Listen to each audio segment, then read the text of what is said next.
Hello बच्चों, महाराजा Surajmal PG college Ajabpura की online classes में आप सभी का स्वागत है। अपन पढ़ रहे थे उपसहसंयोजन यौगिकों के बारे में। उपसहसंयोजन यौगिक,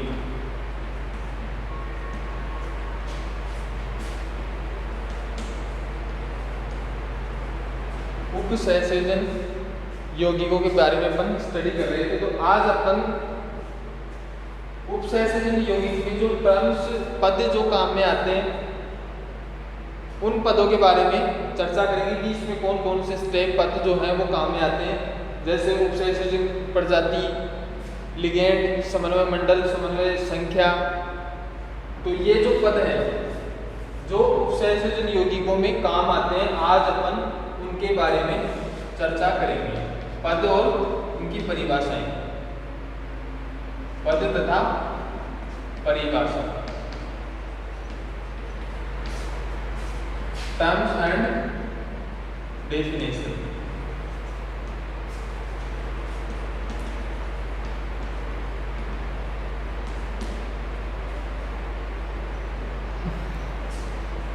उपसहसंयोजन प्रजाति, पहला टर्म्स लेंगे अपन उपसहसंयोजन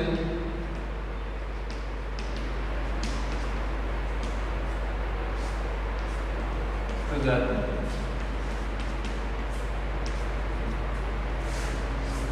कि उपसहसंयोजन प्रजाति क्या होती है, यानी कि उपसहसंयोजन अणु या पदार्थ उसको बोलते हैं जिसमें उपसहसंयोजक बंध कोऑर्डिनेशन बॉन्ड पाया जाता है। यानी कि अब सभी यौगिक जो है उपसहसंयोजन यौगिक, वो सभी यौगिक जिनमें कोऑर्डिनेशन बॉन्ड पाया जाता है उनको इनमें सम्मिलित नहीं किया जाता। यानी कि सभी यौगिक जो उपसहसंयोजन यौगिक होते हैं जिनमें कोऑर्डिनेशन कंपाउंड बॉन्ड पाया जाता है, उन सभी यौगिकों को उपसहसंयोजन यौगिकों में सम्मिलित नहीं किया जाता। यानी कि कुछ अंतर होता है, यानी कि कोऑर्डिनेशन बॉन्ड प्रेजेंट होने से वो कोऑर्डिनेशन कंपाउंड नहीं कहला सकता। तो इसकी परिभाषा हम सबसे पहले देखेंगे कि इसकी परिभाषा क्या होती है, उपसहसंयोजन प्रजाति की डेफिनेशन क्या होती है। यानी कि आईयूपीएसी के अनुसार, आईयूपीएसी ने क्या कहा उपसहसंयोजन यौगिकों के लिए, आईयूपीएसी के अनुसार कि उपसहसंयोजन प्रजाति वह अणु या आयन है जिसमें एक अणु या आयन किसका काम करता है, धातु का, केंद्रीय धातु परमाणु, धातु का यानी कि केंद्रीय परमाणु का काम करता है कोई धातु आयन या अणु, और अन्य अणु या आयन परमाणु इससे सीधे ही जुड़े हुए होते हैं। अन्य अणु परमाणु या आयन इससे सीधे ही जुड़े हुए होते हैं। यानी कि आईयूपीएसी के अनुसार उपसहसंयोजन प्रजाति वह होती है जिसमें कोई एक धातु आयन केंद्रीय परमाणु का कार्य करता है, बाकी अन्य परमाणु और आयन उससे सीधे ही जुड़े हुए होते हैं।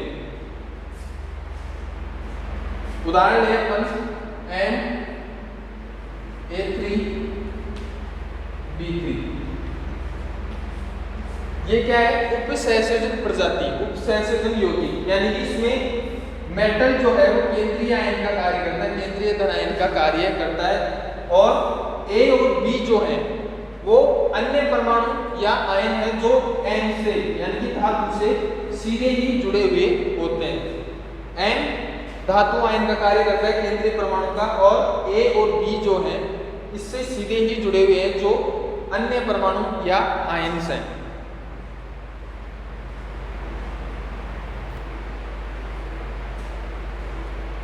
यानी कि यहाँ पे M जो है वो +3 ऑक्सीडेशन स्टेट में प्रेजेंट है।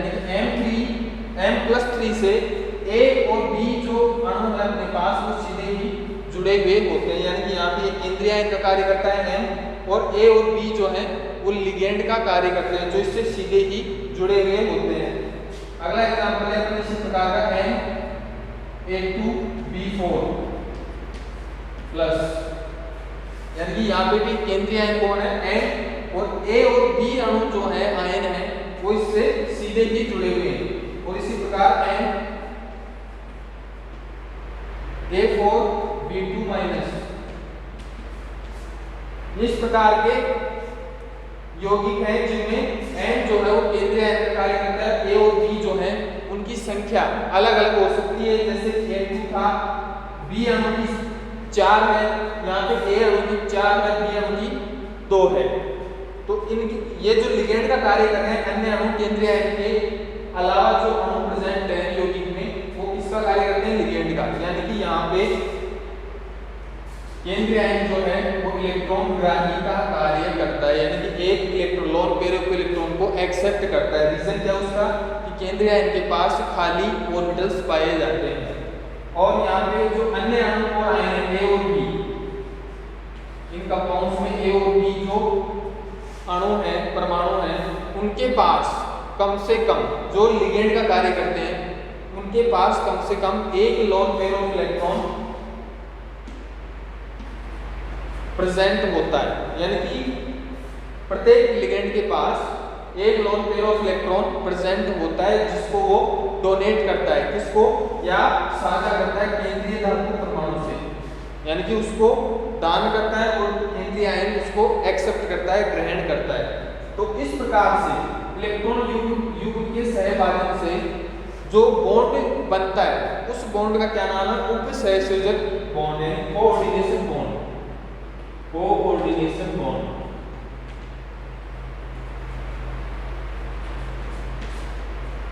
मेटल आयन और लिगेंड के बीच इलेक्ट्रॉन युग्मों के सहभाजन से जो बॉन्ड बनता है, जिस बॉन्ड का फॉर्मेशन होता है उस बॉन्ड का क्या नाम है, कोऑर्डिनेशन बॉन्ड।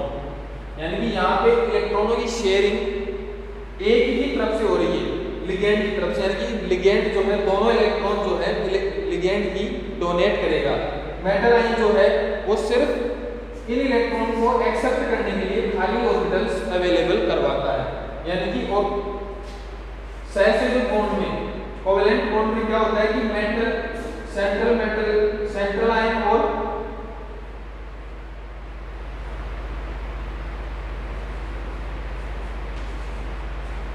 यानी कि दो एटम्स के बीच में जो बॉन्ड बनता है कोवेलेंट बॉन्ड, उसमें दोनों ही एटम्स का बराबर योगदान होता है। यानी कि एक एटम अपनी तरफ से एक इलेक्ट्रॉन साझा करता है और दूसरी तरफ से दूसरा एटम अपनी तरफ से एक इलेक्ट्रॉन का साझा करता है, और उन दोनों ही एटम्स के द्वारा दिए गए एक एक इलेक्ट्रॉन के सहभाजन से कोवेलेंट बॉन्ड का निर्माण होता है। और यहाँ पे कोऑर्डिनेशन बॉन्ड में क्या हो रहा है कि जो मेटल आयन है वो केवल इलेक्ट्रॉन एक्सेप्ट करने का कार्य करता है, और यहाँ पे जो लिगेंड है, अन्य परमाणु है जो इससे सीधे जुड़े हुए हैं, दोनों इलेक्ट्रॉन, क्योंकि इलेक्ट्रॉन बॉन्ड फॉर्मेशन के लिए कम से कम 2 इलेक्ट्रॉन आवश्यक होते हैं, तो दोनों ही इलेक्ट्रॉन कौन देगा, लिगेंड अपनी तरफ से सहभाजित करता है, दान करता है, और मेटल जो है उसको एक्सेप्ट करता है। तो इस प्रकार इलेक्ट्रॉन के सहभाजन, इलेक्ट्रॉन युग्म के लोन पेयर के सहभाजन से जो बॉन्ड फॉर्मेशन होता है उसको क्या बोलते हैं अपन, कोऑर्डिनेशन बॉन्ड। तो ये इसकी परिभाषा थी। और ये उपसहसंयोजक प्रजाति, यानी कि किसको बोलेंगे, उपसहसंयोजक प्रजाति, जिसमें एक सेंट्रल मेटल आयन हो और अन्य परमाणु से सीधे ही जुड़े हुए हो। और वहां पे होता क्या है कि central metal atom electron pair को एक्सेप्ट करता है और लिगेंड इलेक्ट्रॉन पेयर को डोनेट करता है, सहभाजित करता है, और उस लोन पेयर और इलेक्ट्रॉन के सहभाजन से कोऑर्डिनेशन बॉन्ड का निर्माण होता है। और इस प्रकार के बॉन्ड से बने हुए यौगिक क्या कहलाते हैं, उपसहसंयोजन प्रजाति या उपसहसंयोजन यौगिक।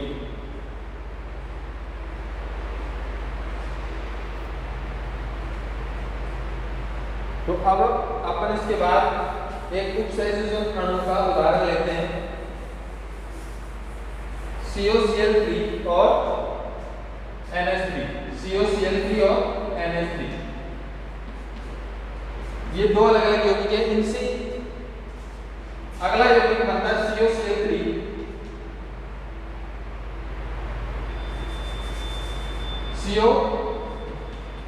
NH3 का होल फॉर Cl2Cl।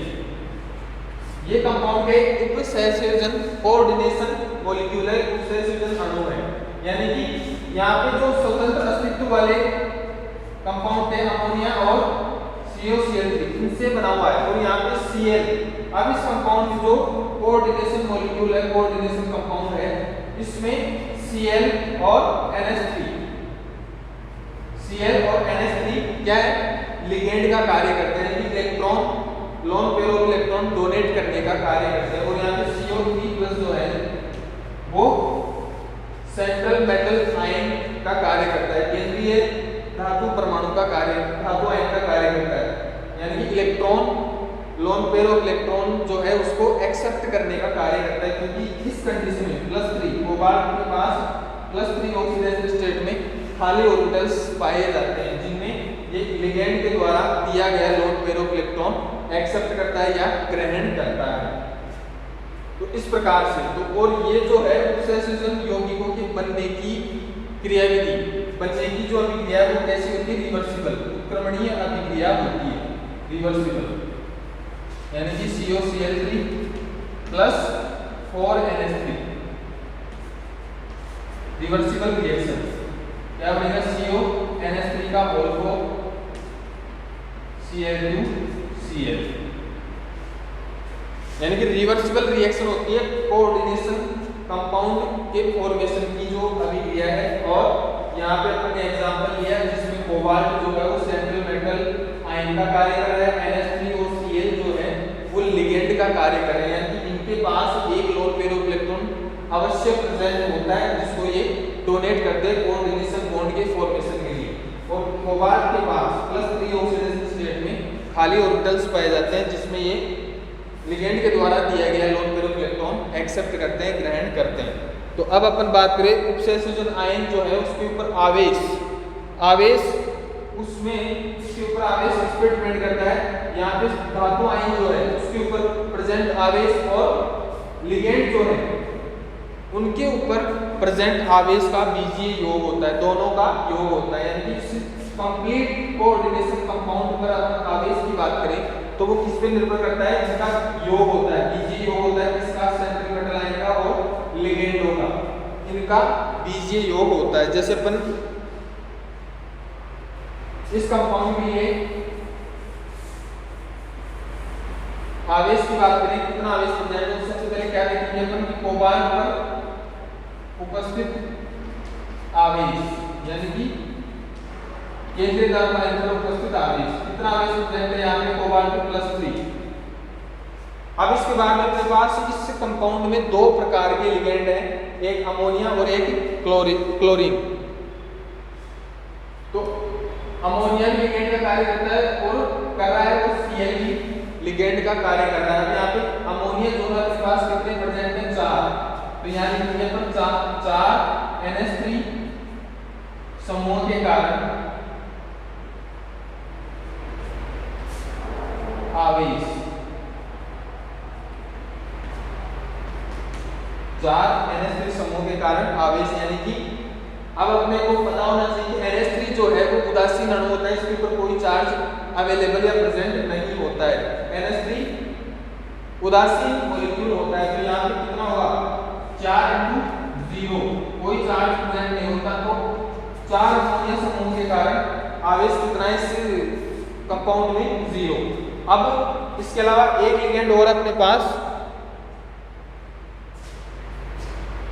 क्लोरो, 2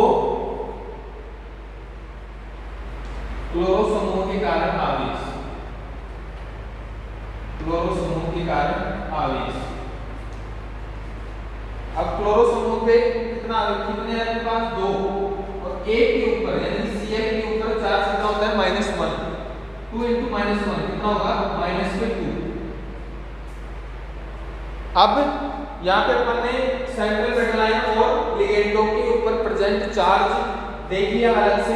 अब इन सभी का बीजीय योग करेंगे, यानी कि लिगेंडों के ऊपर प्रेजेंट आवेश और सेंट्रल मेटल आयन के ऊपर प्रेजेंट आवेश का बीजीय योग होगा, और जो योग निकल कर आएगा अपने पास वो इस कोऑर्डिनेशन कंपाउंड के ऊपर आवेश होगा, चार्ज होगा।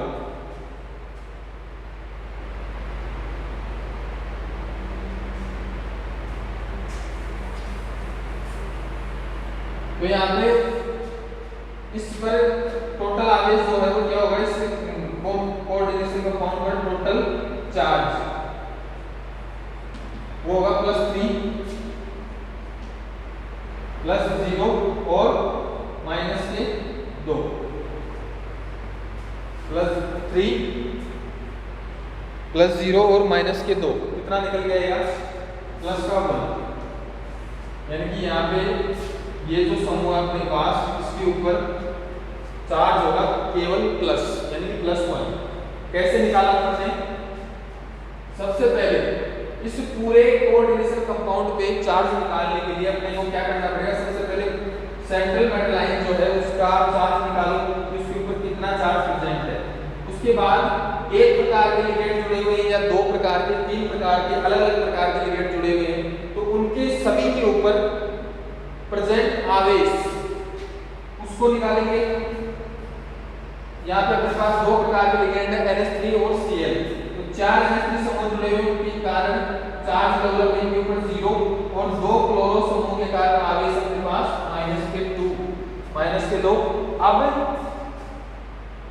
कोबाल्ट के ऊपर प्रेजेंट आवेश और लिगेंड के ऊपर प्रेजेंट आवेश का योग होगा, और योग करने के बाद जो चार्ज निकल के आएगा वो इस कोऑर्डिनेशन कंपाउंड का टोटल चार्ज होगा, यानी कि अपने पास निकल के आ रहा है +1 प्लस CN3 का होल और Cl2 प्लस। इस प्रकार से चार्ज निकाला जाता है। अब इसके बाद में अपन बात करेंगे कि ये क्या था अपने पास कोऑर्डिनेशन कंपाउंड, और अब अपन इसके टाइप देखेंगे कि यहाँ पे अपने पास सेंट्रल मेटल आयन केवल एक ही प्रेजेंट है कोबाल्ट, और लिगेंड एक से अधिक प्रकार के प्रेजेंट है। अब अपन ये देखेंगे सेंट्रल मेटल एक प्रेजेंट है, 2 प्रेजेंट है, ज्यादा प्रेजेंट है, उसके आधार पर इसके टाइप पढ़ेंगे कि कितने प्रकार के उपसहसंयोजन यौगिक होते हैं। सबसे पहले एक नाभिक उपसहसंयोजन यौगिक, यानी कि केवल जैसे अपने पास ये जो कंपाउंड था ये किसका एग्जांपल है, एक नाभिक मोनोन्यूक्लियर कोऑर्डिनेशन कंपाउंड, एक नाभिक उपसहसंयोजन यौगिक।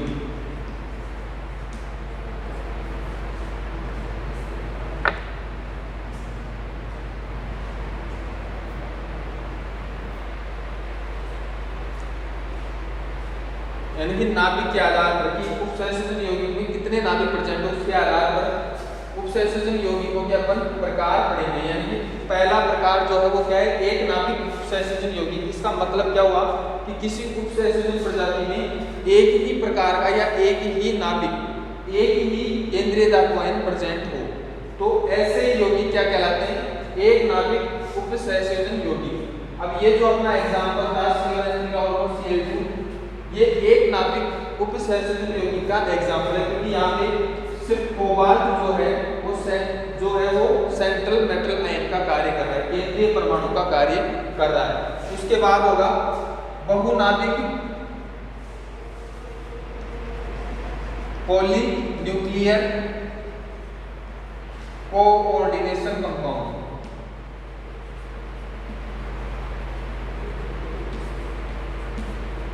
Polynuclear coordination compound. अब पॉलीन्यूक्लियर में क्या देखेंगे अपन कि ऐसे उपसहसंयोजन यौगिक जिनमें एक से अधिक केंद्रीय धातु आयन प्रेजेंट हो, केंद्रीय धातु परमाणु प्रेजेंट हो, ऐसे यौगिक क्या कहलाएंगे, बहुनाभिक। अब बहुनाभिक के लिए जैसे मान लो यहाँ पे अपने पास उपसहसंयोजन यौगिक में एक से ज्यादा यानी कि 2 केंद्रीय धातु आयन प्रेजेंट है, 2 केंद्रीय परमाणु प्रेजेंट है, तो उस यौगिक को क्या नाम देंगे, द्विनाभिक उपसहसंयोजन यौगिक। और यदि 3 केंद्रीय परमाणु या केंद्रीय धातु आयन प्रेजेंट हो एक ही उपसहसंयोजन यौगिक में, तो उसका नाम होगा त्रिनाभिक ट्राइन्यूक्लियर उपसहसंयोजन यौगिक, ट्राइन्यूक्लियर कोऑर्डिनेशन कंपाउंड।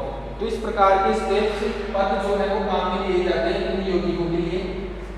एक नाभिक, एक सेंट्रल मेटल आयन होगा तो एक नाभिक उपसहसंयोजन यौगिक, 2 सेंट्रल मेटल आयन प्रेजेंट होंगे तो उसके लिए द्विनाभिक उपसहसंयोजन यौगिक, और 3 के लिए यदि 3 केंद्रीय परमाणु प्रेजेंट है एक ही यौगिक में तो उसके लिए होगा त्रिनाभिक उपसहसंयोजन यौगिक।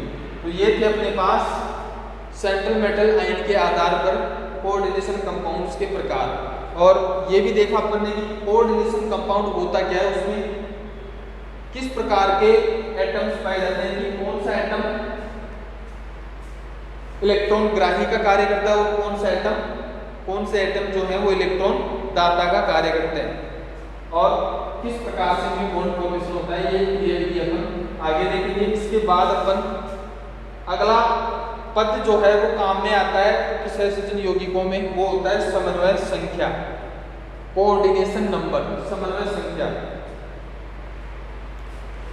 अब कोऑर्डिनेशन नंबर की सीधी सी डेफिनेशन है कि केंद्रीय धातु आयन से सीधे ही जुड़े हुए परमाणुओं की, आयनों की या अणुओं की संख्या को धातु की समन्वय संख्या कहते हैं। यानी कि इस केंद्रीय धातु आयन से कितने अणु या आयन जुड़े हुए हैं, कितनी संख्या में, कि यहाँ पे आपने बताया NH3 पे कितने अणु जुड़े हुए हैं, 4, Cl के 2, तो 4 और 2 कितने हुए, 6। यानी कि कोबाल्ट की कोऑर्डिनेशन नंबर क्या हुई, समन्वय संख्या क्या हुई, 6। यानी कि इससे 6 अणु जो है वो डायरेक्ट जुड़े हुए हैं, तो ये क्या कहलाती है, धातु की समन्वय संख्या, धातु की कोऑर्डिनेशन नंबर कहलाती है। ये सीधी सी डेफिनेशन थी इसकी। बाकी जो स्टेप्स हैं कोऑर्डिनेशन कंपाउंड्स में काम आते हैं, उनकी अपन अगले लेक्चर में चर्चा करेंगे। धन्यवाद।